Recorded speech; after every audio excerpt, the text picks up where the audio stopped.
Jemi rikthyer sërish në studio pas se hapësirë të shkurtër publicitare. Sot në temën e ditës do të flasim për skemën kombëtare të mbështetjes për bujqësinë 2026, si dhe për të gjitha arritësitë që sjell ajo për fermerët. Për këtë kam të ftuar në studio, në fakt, drejtorin e projekteve në Ministrinë e Bujqësisë, zotin Ervin Ajdaraga. Ervin, mirëmbrëma, përshëndetje, mirë se erdhët. Gjithmonë e nisim me një tur takimesh, i cili sapo ka përfunduar. Ministria e Bujqësisë dhe Qeveria përfundoi turin e takimeve me fermerët në të gjithë vendin. Por, çfarë prodhoi ky tur takimesh? Ne kemi qenë së fundmi në 24 takime në të gjithë qarqet e vendit. Dje ka qenë takimi i fundit në fakt, në qarkun e Fierit, dhe si takim përmbyllës prezent kishte edhe Ministrin e Financave, zëvendës kryeministri, Ministrin e Bujqësisë, stafi i ministrisë ishte aty për të asistuar në çdo moment, domethënë duke marrë shënime për të kuptuar gjithë tipologjinë e nevojave të fermerit për të ndërtuar skemën kombëtare. Në sa zona bëhet fjalë? Çfarë janë këto skema? Për çfarë bëhet fjalë konkretisht? Skema kombëtare këtë vit duhet thënë që është hera parë dhe është iniciativa faktikisht e Ministrit të Bujqësisë që në momentin që ne do ndërtonim skemën kombëtare, këtë herë do pyesnim fermerët një herë, pastaj do merrnim të gjithë informacionet, të gjithë nevojat e tyre për të ndërtuar një skemë që t'i parafrohet sa më shumë nevojave të tyre. Kush ishin nevojat e fermerëve? Në përgjithësi, nevojat janë të shumta, kuptohet, është një sektor që vërtet ka nevojë për ndihmë. Ne jemi gjithmonë prezent me të gjitha strukturat tona për të ndihmuar fermerët. Është një sektor që ka ecur shumë dhe normalisht edhe nevojat e tyre kanë evoluar, nuk janë më të njëjtat sipas viteve të kaluara. Megjithatë, nevojat e blegtorëve ishin të shumtë, sepse ne kemi shkuar edhe në zona, sepse Shqipëria është më shumë vend malor në fakt, dhe normalisht sektori i blegtorisë ka nevoja vërtet të rëndësishme që janë shprehur gjatë gjithë takimeve. Pra jo vetëm bujqësia, janë të dyja të pandara, edhe bujqësia dhe blegtoria. Nga një anë janë fermerët të cilët kërkojnë ose të themi ka nevojë për skema mbështetëse, nga ana tjetër janë edhe blegtorët, ata të cilët duan të sigurojnë ushqimin për bagëtitë e tyre, për shembull, ose në kushtet kur dashur pa dashur, edhe kushtet atmosferike nuk është se kanë qenë shumë të favorshme për ta në këtë periudhë. Po, duke marrë parasysh normalisht vitet e fundit dhe kostot janë shtuar, kështu që normalisht është një sektor që ti duhet ta mbështesësh që të marrësh ato frytet që i takon Shqipërisë të marrë nga blegtorët e saj. Nëse flasim për shembull për çmimin e naftës, për skemën e naftës, me që jemi tek skema e naftës ka qenë gjatë takimeve për skemën e naftës është kërkuar që kjo skemë të ndryshohet disi. Sepse ka pasur disa problematika në përfitimin e skemës naftës nga fermerët, sepse çështja e dokumentacionit të cilat nuk i lejonin ata që të plotësonin ato dosjen e caktuar për të marrë edhe atë pagesën e naftës.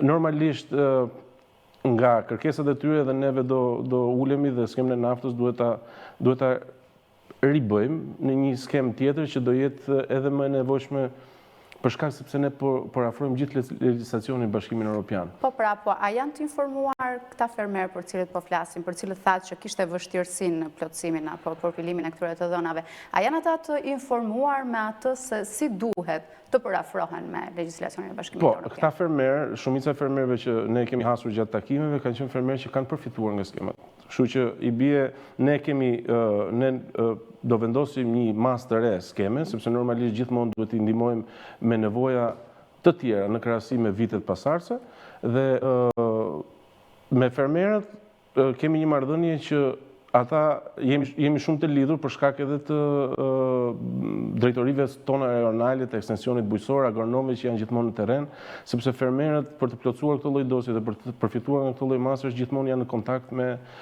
në thelb me Ministrinë e Bujqësisë. Përmes skemave përfitojnë ata, cilat janë format në cilat marrin asistencë? Në gjithë takimet janë diskutuar disa forma përfitimi. Skemat e mbështetjes janë një skemë e caktuar që ndihmon fermerët për krerët, biles është diskutuar shumë gjatë takimeve dhe ndihmesa e bletëritësve, dhe gjithë kategorive të tjera.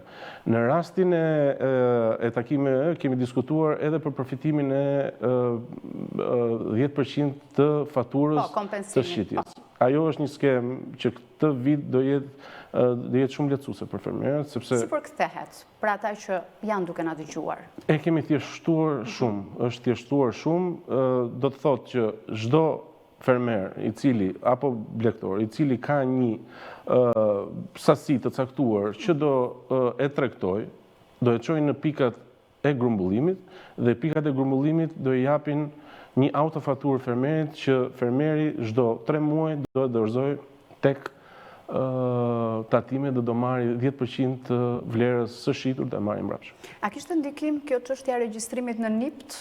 Që flitej për në QKB, flitej edhe në pozicionet të tjera. Absolutisht, të gjithë fermerët duhet jenë të regjistruar, duhet kenë NIPT-in e fermerit që të përfitojnë këtë lloj skeme, sepse normalisht ne i bëjmë këtë lloj skemesh që në një farë mënyre dhe fermerët ti formalizojmë, sepse të gjithë skemat janë për fermerët që janë të formalizuar, është një direktivë edhe e Bashkimit Evropian, sepse ne po aderojmë të futemi në Bashkimin Evropian, po përshtasim të gjithë legjislacionin që ka lidhje me bujqësinë, kështu që ne edhe skemat i përdorim në një farë mënyre për t'i përafruar ata që të kenë mundësinë që këto fonde kur të vinë edhe të mundohen t'i përthitin. Qartë, të mbetemi pak këtu, sepse në fakt sipas legjislacionit të Bashkimit Evropian, siguria ushqimore është shumë e rëndësishme për të përmbushur nga fermerët, edhe kryeministri Edi Rama gjatë dëgjesave që ka zhvilluar në terren me ta, ka kërkuar, madje ka qenë shumë i hekurt në ato që ka thënë që siguria ushqimore është kryesore dhe duhet punuar në këtë drejtim.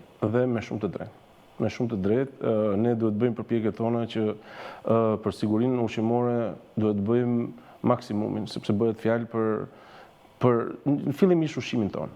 Pastaj të gjithë këto masa që ne ndërmarrim, që t'i fuqizojmë fermerët, që t'i japim këshillat e duhura, që gjithmonë të jenë afër dhe të kenë mundësi edhe në bazë të skemave kombëtare të rrisin aktivitetet e tyre që të jenë gati edhe për të qenë përfitues të fondeve që do vinë nga Bashkimi Evropian. Kështu që në momentin që ne fillojmë formalizimin, i ndihmojmë ata gjatë gjithë kohës me nevojat e tyre për të qenë gati, normalisht edhe siguria ushqimore do fillojë të japi frytet e veta dhe ne do arrijmë një situatë të kënaqshme në vitet që vijnë. Çfarë pritet si vjet? Me sa di në mos gaboj, 42.000 fermerë kanë aplikuar vjet për të përfituar subvencione dhe i kanë marrë. Ata kanë kërkuar diçka tjetër këtë vit? Është rritur numri i përfituesve? Me sa di unë, shifra është më e madhe. Që nga gjë shumë e mirë. Shifra është më e madhe, po... Vjet, kjo supozohet vjet, nuk e di si vjet jemi 50 vjet. Jo, edhe vjet ka qenë më e madhe. Megjithatë, po, kërkesat e tyre janë në rritje. Normalisht bëhet fjalë për të rritur formën e pagesës, nëse një blegtor për krerë ka marrë një pagesë të caktuar, normalisht duan që patjetër kjo pagesë të rritet, që të kenë edhe mundësi që të shtojnë krerët e tyre, ose ka dhe masat e tjera mbështetje që është për të ndërtuar apo për të zgjeruar aktivitetet, stallat e të tjera. Ndalim pak tek bujqësia, sepse edhe ata kanë kushtet atmosferike që e tham, dashur pa dashur përmbytjet ishin diçka që ndodhen. Po. Dhe nuk ka qenë pak një gjë e mirë, por besoj që me praktikat edhe me këto që ju keni folur gjatë takimeve në përturet e tyre, keni arritur që të keni edhe një lloj bilanci të bërë. Po, ka qenë një situatë me vërtet e vështirë, kuptohet që këta fermerë nuk është se e kanë të thjeshtë gjatë gjithë vitit, nuk s'bëhet fjalë që ndodh një fatkeqësi e tillë dhe normalisht atyre i prishet një sasi e konsiderueshme edhe të vjetore, domethënë, kuptohet. Por me sa di unë për këtë temë është diskutuar që do ngrihen grupe pune, besoj që janë ngritur tashmë në disa vende të ndryshme të Shqipërisë, nga bashkit, nga emergjenca civile, normalisht edhe nga specialistë agronom të bashkisë apo të ekstensionit bujqësor që edhe unë drejtoj vetë. E pikërisht të strukturat e qeverisë vendore, edhe Kryeministri Rama ka pasur kritika ndaj tyre. Ju keni qenë vetë në terren, keni takuar edhe fermerët. Si ka qenë bashkëpunimi mes tyre? Në fakt, kur kemi bërë takimin e dëgjesave, kjo temë është ngritur pak. Jo për shkak sepse nuk ka rëndësinë e vetë, po sepse tema fokusohej të ndihmesa përmjet skemës kombëtare të vitit 2026. Dhe normalisht kishte interes shumë të lartë. Por, absolutisht që në disa takime u përmend edhe nevoja për të kompensuar këto dëme që janë shkaktuar nga rreshjet. Normalisht përgjigjja është dhënë nga Kryeministri i Shqipërisë që po patjetër do ngrihen komisionet dhe këto fermerë do ndihmohen. Interesante në fakt, gjithmonë kur do të ngrihet dhe realisht pritshmëritë janë shumë të mëdha. Gjithmonë kur flasim për shembull me që i rikthehemi edhe një herë turit të takimeve, çfarë pritet mbas këtij turi takimesh të bërë? Ne do ulemi. Të gjitha kërkesat e fermerëve ne i kemi mbajtur shënim. Në gjithë takimit ka qenë edhe Ministria pjesë ku kemi mbajtur çdo shënim të mundshëm që është diskutuar në ato takime. Normalisht do fillojmë dhe të përpiljojmë skemën kombëtare të mbështetjes për fermerët për vitin 2026, ku normalisht duhet të përfshijmë të gjithë nevojat e tyre dhe besoj që do i përfshijmë gjithë nevojat e tyre. Ju thas që ka një bashkëpunim shumë të mirë mes Ministrisë Financave, Ministrisë së Bujqësisë, konkretisht ku? Vetëm në shifra? Absolutisht po. Sepse bëhet fjalë për të ngritur një buxhet të caktuar, që ky buxhet duhet të shpërndahet sipas nevojave të fermerëve shqiptarë. Kështu që normalisht janë dy sektorë që ndërthuren bashkë, sepse është Ministria e Bujqësisë që evidenton specifikisht nevojat e fermerëve dhe pastaj kjo përkthehet edhe në çështje buxhetore, sepse normalisht duhet patjetër që të jenë të ndërthurura bashkë. Po, sigurisht që buxhetin kanë edhe strukturat vendore. Besoj që edhe aty bashkëpunimi duhet jetë shumë i fortë. A janë fermerët që drejtohen, dinë ata të kërkojnë aty ku duhet në fakt? Po, i është dhënë një rëndësi shumë e madhe nga Kryeministri i Shqipërisë edhe njësive vendore dhe bashkive, që duhet patjetër që të jenë në statusin e duhur për të ndihmuar fermerët. Në shumë raste di që ka funksionuar, normalisht për ato pak raste normalisht do kërkohet ndihma jonë dhe ne patjetër që do jemi prezent edhe në këto kërkesat e fermerëve që bëjnë edhe në njësitë e tyre, njësitë bashkiake, sepse ne është një punë e ndërthurur që duhet bashkëpunojmë me njëri tjetrin. Gjithçka zhvillohet, evolon, ju jeni edhe te pjesa e projekteve, por sigurisht për teknologjinë. A jemi në ato kushtet themi që fermerët të kenë një teknologji më të zhvilluar, se supozohet që një teknologji e zhvilluar ka një rendiment më të madh, një punë më të vogël për të bërë, por që sigurisht prodhimi në fund do jetë më i lartë. Realisht ka disa modele që janë shumë impresionuese. Kujt ju referojnë, në çfarë modelesh? Kur bëhet fjalë për teknologji do thotë që nga toka dhe deri në fund të prodhimit. Etap hap pas hapi? Hap pas hapi. Çdo teknologji e re që përdoret në fermat shqiptare në disa raste është nga më të avancuarat. Normalisht neve fokusin tonë e kemi tek fermat e vogla dhe të mesme, sepse fermat e mëdha realisht kanë arritur një standard shumë me kualitet. Ne kemi ferma të mëdha në Shqipëri. Teknologjia, domethënë, ka arritur në ato që po implementohet, por tek bizneset e vogla të cilët ju e thatë. Te bizneset e vogla ne fermat e mesme. Po, normalisht ne në ministri kemi goxha projekte, të cilat janë projekte që quhet në rritje kapacitetesh, edhe në ndihmës të drejtë për drejtë. Kemi po të filloj nga projektet janë shumë, por disa që prekin drejt për drejt qytetaren, që janë të kuptueshme, ndoshta disa mund edhe që vetiu ata të hynë dhe të kërkojnë, se teknologjia është e zhvilluar, kemi dhe smartphone-ët. Për shumë, është një gjë që ne duam ta mbështesim akoma më shumë në skemën kombëtare edhe të këtij viti, për shembull është mbrojtja biologjike. Që supozon? Që do të thotë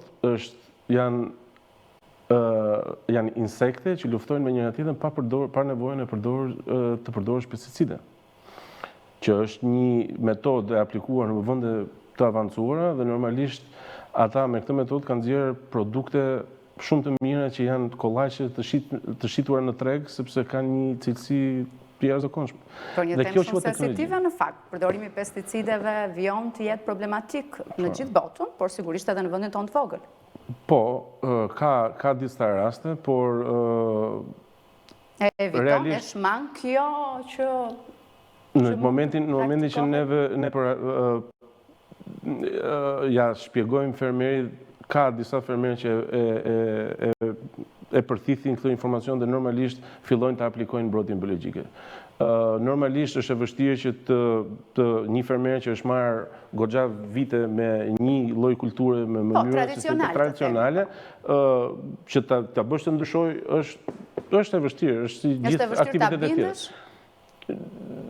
Po themi në rastet që janë të vështira, por po të them shifrat, ne kemi filluar me 30 hektar që kanë aplikuar mbrojtjen biologjike dhe tashmë jemi në 600-700 hektar.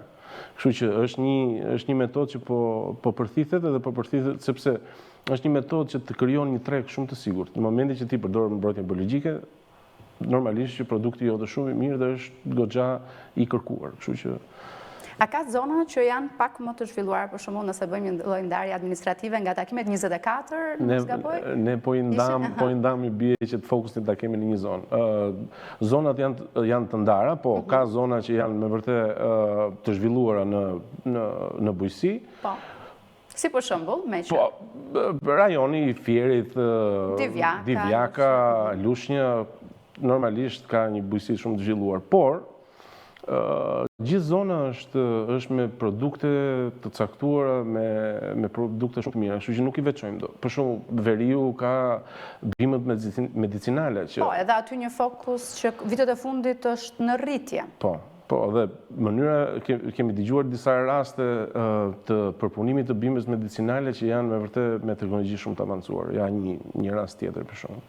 Pra, aty ka nevojë në fakt. Në të gjitha, po megjithatë është një sektor shumë i kërkuar në fakt.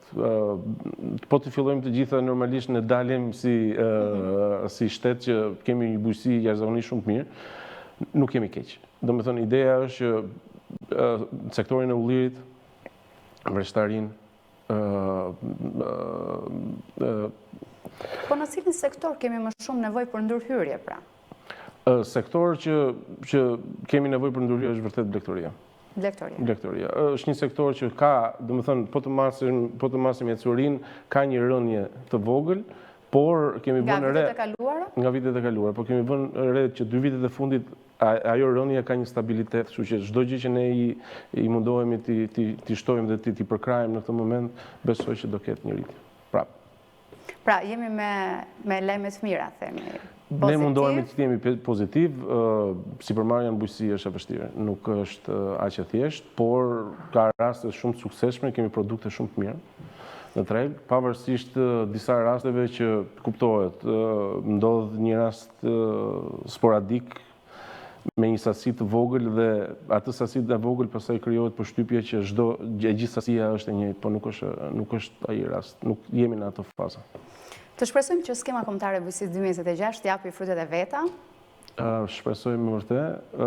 Normalisht skemën ne këtë vit po e përdorim dhe për t'i parafruar fermerat edhe në Bashkimin Evropian, që do të thotë që parafrimi që po bëjmë ne me legjislacionin aty duam që patjetër edhe skemat të ndihmojnë në këtë. Ti formalizoj dhe të jemi më afër. Një pikë shumë e rëndësishme, unë uroj shumë suksese. Faleminderit Ervin që ishe në studio me mua. Të dashur miq, kemi mbritur në mbyllje të temës së ditës për sot. Faleminderit, mirupafshim.